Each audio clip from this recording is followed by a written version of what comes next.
ফাসাসি সালিবানি মুহাক্কাক সাদবা খাকানি এক দম্বা খোদা বুদাং বেয়াজ তখতে সুলাইমানি।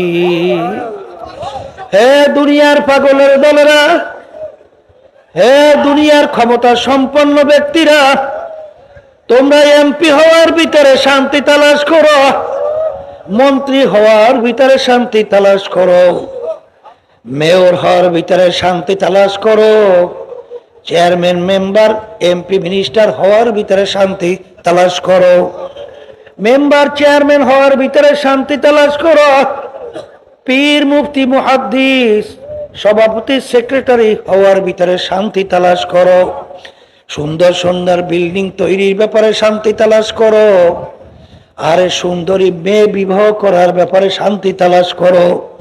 কিন্তু আল্লামা খাকানি বলেন, আমি দীর্ঘ 30 বছর পর্যন্ত আমি শান্তি তালাশ করতেছিলাম কোন জিনিসের ভিতরে আমার অন্তরের শান্তি পাওয়া যায়। কোন জিনিস অন্তরে শান্তি? মেম্বার না চেয়ারম্যান না এমপি না মিনিস্টার না পীরগিরি না মুফতিগিরি না মুহাদ্দিসগিরি না সুন্দর বিল্ডিং না সুন্দর গাড়ি বর্মেয়াগিরি। সভাপতি সাহেব আসছে নকশটা ফুললিয়া ওরে সর্বনাশ, ও নকশ খুশি ওরে অমুক ডাকতেছে। কিন্তু শান্তি তালাশ করো ঠিক, কিন্তু আমি বাদশাহীর ভিতরে শান্তি পাই নাই, আমি সম্পদ টাকার ভিতরে শান্তি পাই নাই। কিন্তু আমি দেখছি একবার যদি আমার জবান থেকে আমার মাশুক, আমার মাহবুব, আমার মালিক, আমার আল্লাহর নামে একবার আল্লাহ আল্লাহ বলে যখন জবান থেকে ডাক দেয়, আমি যে অন্তরে শান্তি পাই। সুলাইমান আলাইহিস সালাতু ওয়াস সালাম তখতে সুলাইমানের ভিতরে উইরা এত শান্তি সে অন্তরে পায় না। জিকির মে ক্যা মজা হ্যায় জাকিরু সে পুছিও, শাখে গুল মে ক্যা মজা হ্যায় বুলবুলু সে পুছিও। এ দুনিয়াদার পাগলেরা, মস্তে আশিক মস্তে মাশুক বাদশাহ মালে মহা, পীরে মস্তে জিরে মস্তে শাইখ দর আসরার মাস। এ দুনিয়ার পাগল, যারা দুনিয়ার পাগল হইছ, মাঝে মাঝে একটু চক্ষু বন্ধ করে একটু মুরাকাবা করো। দুনিয়ার বাদশাহের ইতিহাস পড়িরা দেখো, বাদশাহ যখন দুনিয়ার ভিতরে আসছিল ল্যাংটা অবস্থায়, কাপড় নাই, হারে জামা নাই, মায়ের পেট থেকে ল্যাংটা অবস্থায় দুনিয়ার ভিতরে আসছিল। বাজান জমিদার মন্ত্রী এমপি বড় মেয়া দুনিয়ার ভিতরে যখন আসছে, পারে না পোশাক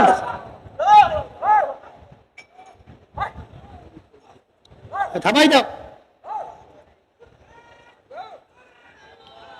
আল্লাহ আল্লাহ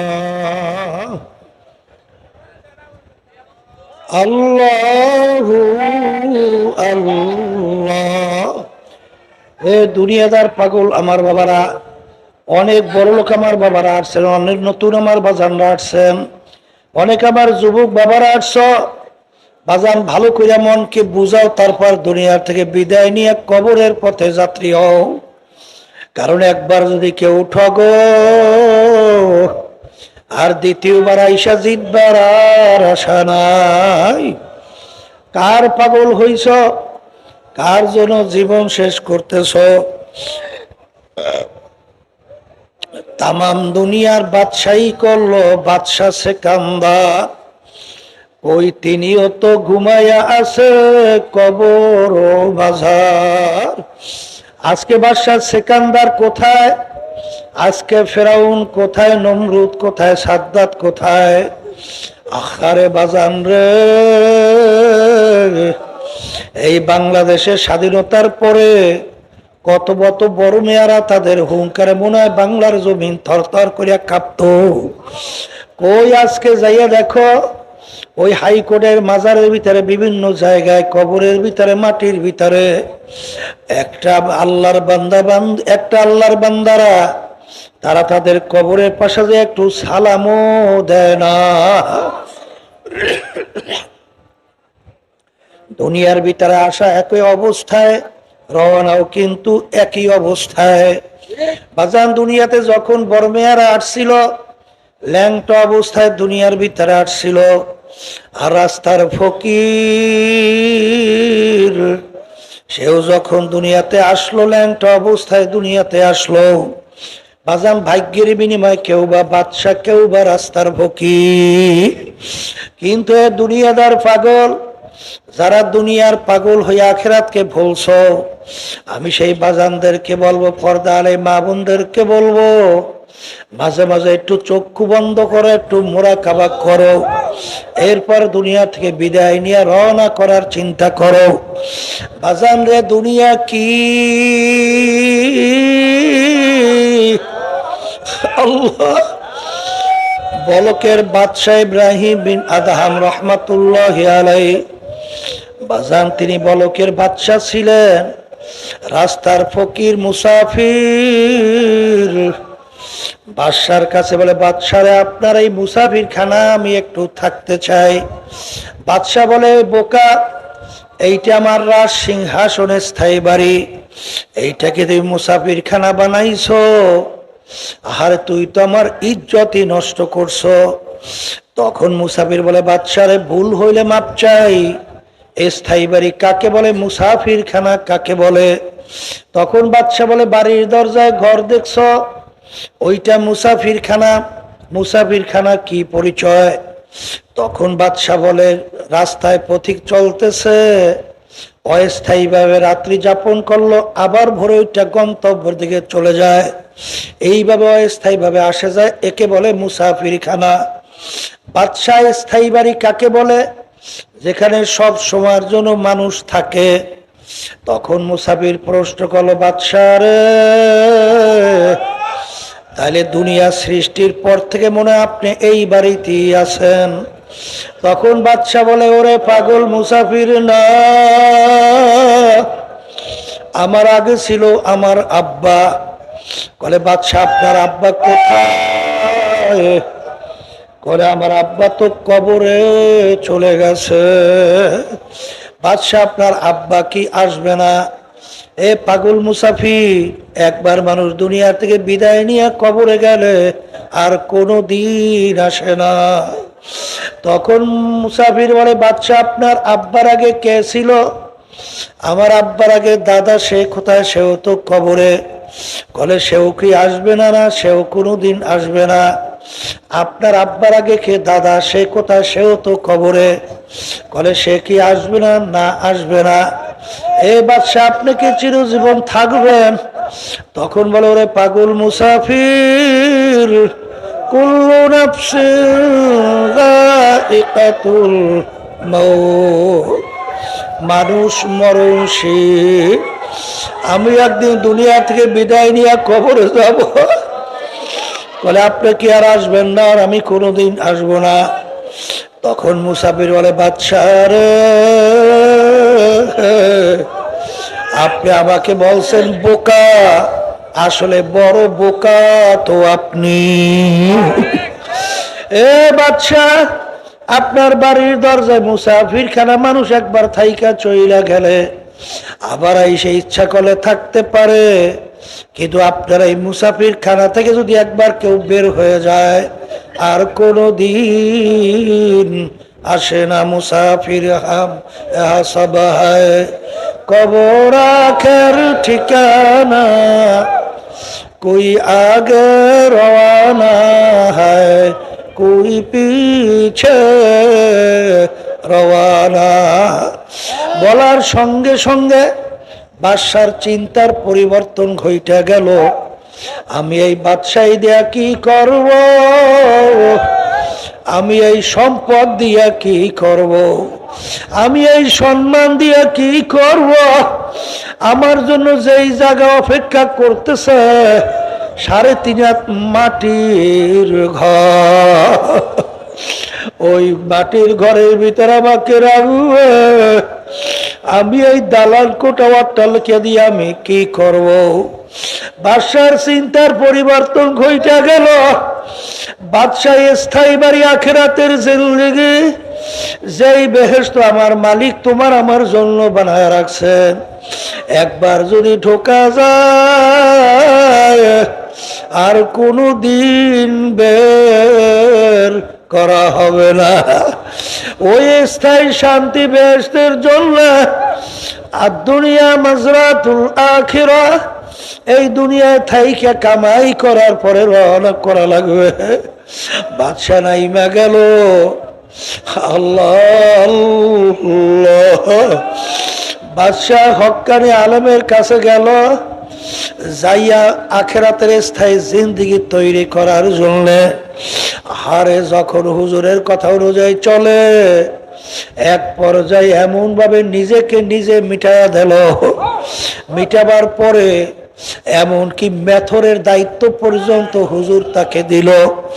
বাজার কারণ কি, বাদশাহী বর্মিয়াগিরি ভিতর থেকে কমানো লাগবে। কবরে কিন্তু বাদশার পরিচয় নাই, টাকার গরম নাই, ক্ষমতার গরম নাই, বংশের গরম নাই, তুমি পীর না মুরিদ, এই পরিচয় কিন্তু কবরে থাকবে না। মান রব্বুকা মা দীনুকা মান নাবিয়ুকা, এই 3 প্রশ্নের ভিতরে কোথাও কিন্তু নাই।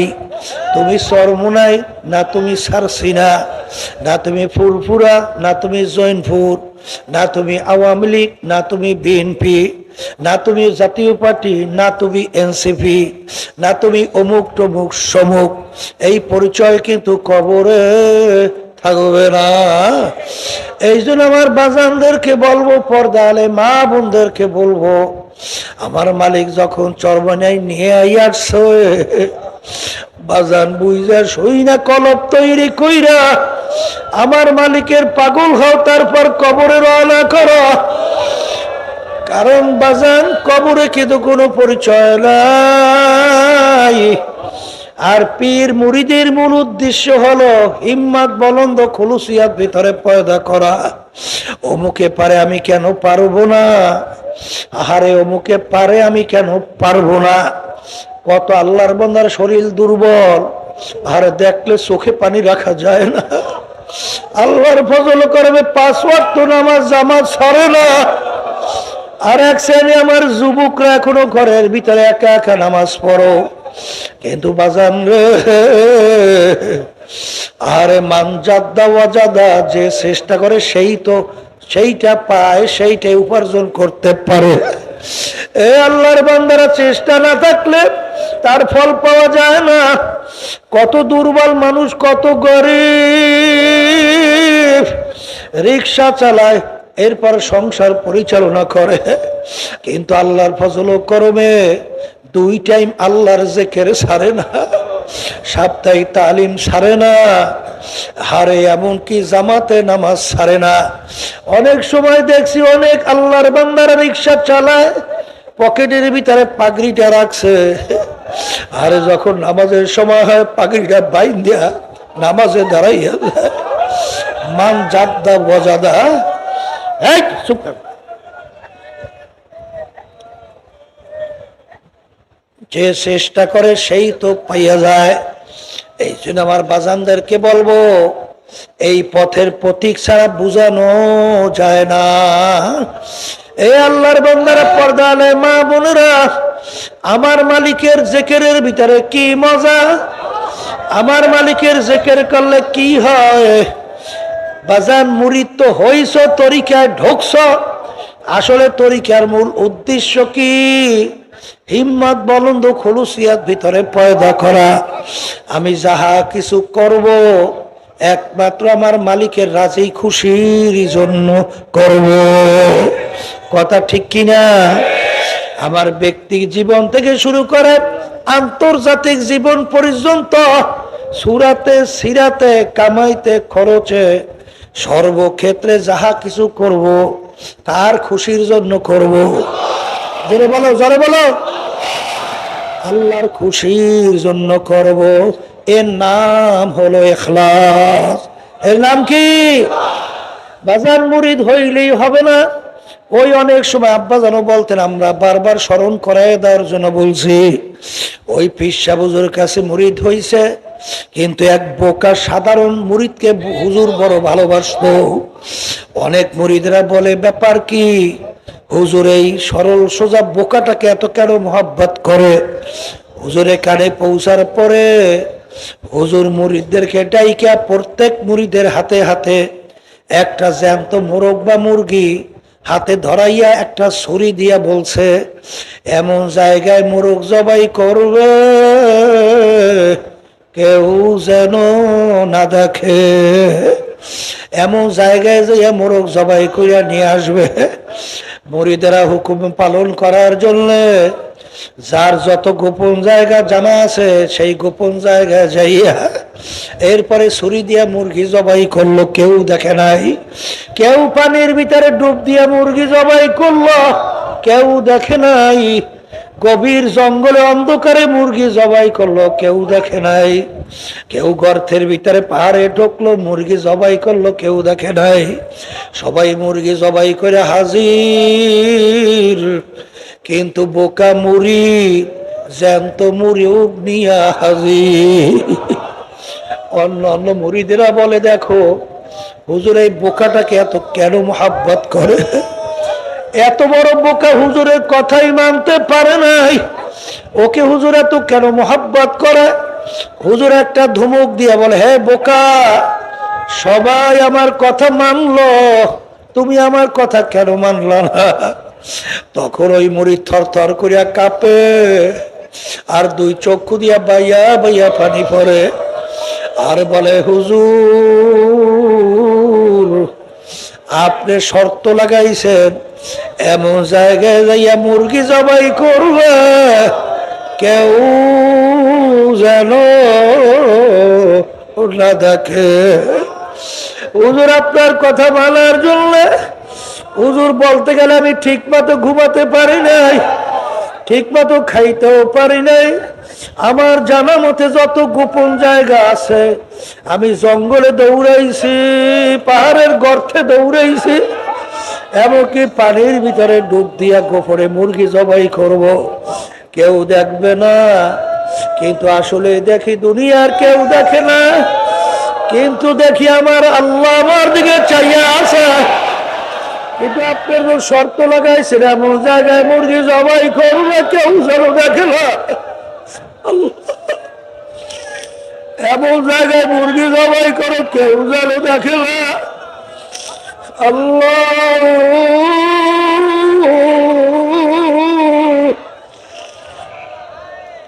হুজুর এই জায়গায় আমি মুরগি জবাই করতে পারি নাই। তখন হুজুর বলতেছে, বাজান এই আমার মুরিদেরা এখন কি বুঝতে পারছো আমি এই বোকাটাকে এত কেন মোহাব্বত করি? এ আল্লাহর বান্দারা, পর্দা আলের মা বোনেরা, আল্লাহ রাব্বুল আলামিন বলে, হে আমার বান্দা, হে আমার বান্দিরা, যখন তুমি একা থাকো মনে করিল না তুমি একা, তখন তুমি মনে করো আর একজন তোমার সাথে আছে, সেটা আমি আল্লাহ। আল্লাহ আহারে, যখন তোমরা দুইজন থাকো মনে করিল না তোমরা দুইজন, মনে করো আর একজন আছে, সে হইলাম আমি আল্লাহ। জানলে ভালো করে বোঝো সুলতানুল আসগার কাকে বলে। সুলতানুল আসগার বলা হয় হামেশা সব সময় আল্লাহর স্মরণ ভিতরে জুইমে যাওয়া। বাজান আল্লাহু আকবার, সর্বসময় 24 ঘন্টার জন্য যখন আল্লাহর খেয়াল তোমার ভিতরে পয়দা হবে তাকেই বলা হয় সুলতানুল আসগার। অনেকে তো আমরা মনে করি পশম লড়ে, এইটাই মনে হয় সুলতানুল আসগার। এটাও একটা, কিন্তু বাজার চামড়া থরথর কইয়া কাঁপে, মনে হয় যে সুলতানুল আসগর। বাজান শুধু এটাই না, আসলে হামেশা আল্লাহর স্মরণ ভিতরে জইমা যাওয়ার নামই হলো সুলতানুল আসগর। আর সুলতানুল আসগর তৈরি করতেই হবে। লা ইয়াজালু লিসানুকা রাতবাম মিন যিকরিল্লাহ। হে আমার উম্মতের, একটা মুহূর্ত আল্লাহর জিকির ছাড়া তোমার জিহ্বা খালি রাখো না। আমি বলি না, আল্লাহর হাবিব বলছেন, একটা মুহূর্ত আল্লাহর জিকির ছাড়া জিহ্বা খালি রাখো না। এটা কি কোনোদিন সম্ভব? বাজান আসলেই সম্ভব। আমার আব্বাজান একটা উদাহরণ দিয়া বলতেন, একটা ইঞ্জিন সহজে স্টার্ট উঠানো যায় না, কিন্তু জোর করে একবার যদি স্টার্ট উঠাইতে পারো, ও তো চলে বড় জাহাজ দিয়ে দৌড়ায়। ঠিক সহজে জিহ্বা মাওলার জিকিরে চলতে চায় না, কিন্তু জোর কইরা বারবার বারবার মাওলার জিকির করতে থাকো। করতে করতে এক পর্যায়ে দেখবা তুমি ঘুমাইয়া রইছো, খেয়াল নাই, কিন্তু জবান আমার মাওলার জিকিরে চলতেছে। তোমার কলবের ভিতর থেকে টাস টাস টাস টাস শব্দে মাওলার জিকির বের হইতেছে।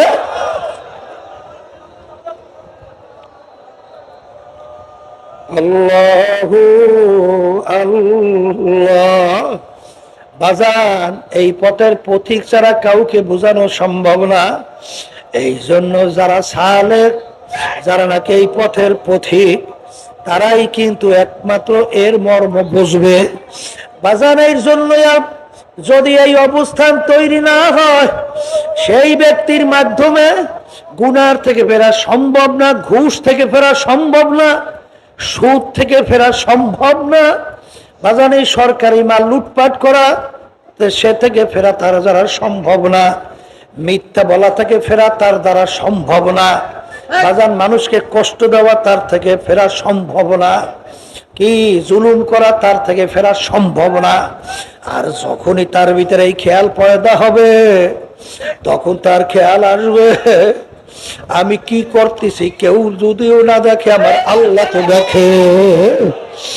এ আল্লাহর বান্দারা, হাদিসের আল্লাহ রাব্বুল আলামিন কুরআনুল কারীমের ভিতরে বলছেন, ওয়ানাহান নাফসা আনিল হাওয়া ফাইন্নাল জান্নাতা হিয়াল মাওয়া। যে আমার বান্দা বান্দি আমার ভয়, আমার আযাব গজবের ভয়, আমার জাহান্নামের আযাবের ভয়, যারা নাকি নিজেকে গুনাহ থেকে ফিরিয়ে রাখতে পারবে, তাদের জন্য আমি ঘোষণা দিলাম বেহেশত। এই জন্য আমার বাজানদেরকে বলবো, পর্দানে মা বোনদেরকে বলবো, মূসা আলাইহিস সালাতু ওয়াস সালামের জামানার মধ্যে বনি ইসরাইলের ঘটনা বারবার বাজান বলি। ওই এক আল্লাহর বান্দি, আহারে বাচ্চাগুলা পেটের ক্ষুধায় কান্দে, কোনো খানা নাই, বাচ্চাগুলা পেটের ক্ষুধায় কান্দে। আরে পাশের বাড়ি বড় লোকের বাড়ি, সেখানে যাইয়া বলে, ভাই আমার বাচ্চাগুলা পেটের ক্ষুধায় অস্থির, আপনি কিছু খাদ্য দেন, বাচ্চাগুলা খাবে। ওই লোকটা খারাপ প্রকৃতির, বলে, তুমি যদি আমার সঙ্গে অপকর্মে লিপ্ত হতে পারো, তাহলে এর বিনিময়ে তোমাকে আমি খাদ্য দিব। তখন এই আল্লাহর বান্দা, আল্লাহর ভয় ওখান থেকে চলে আসে।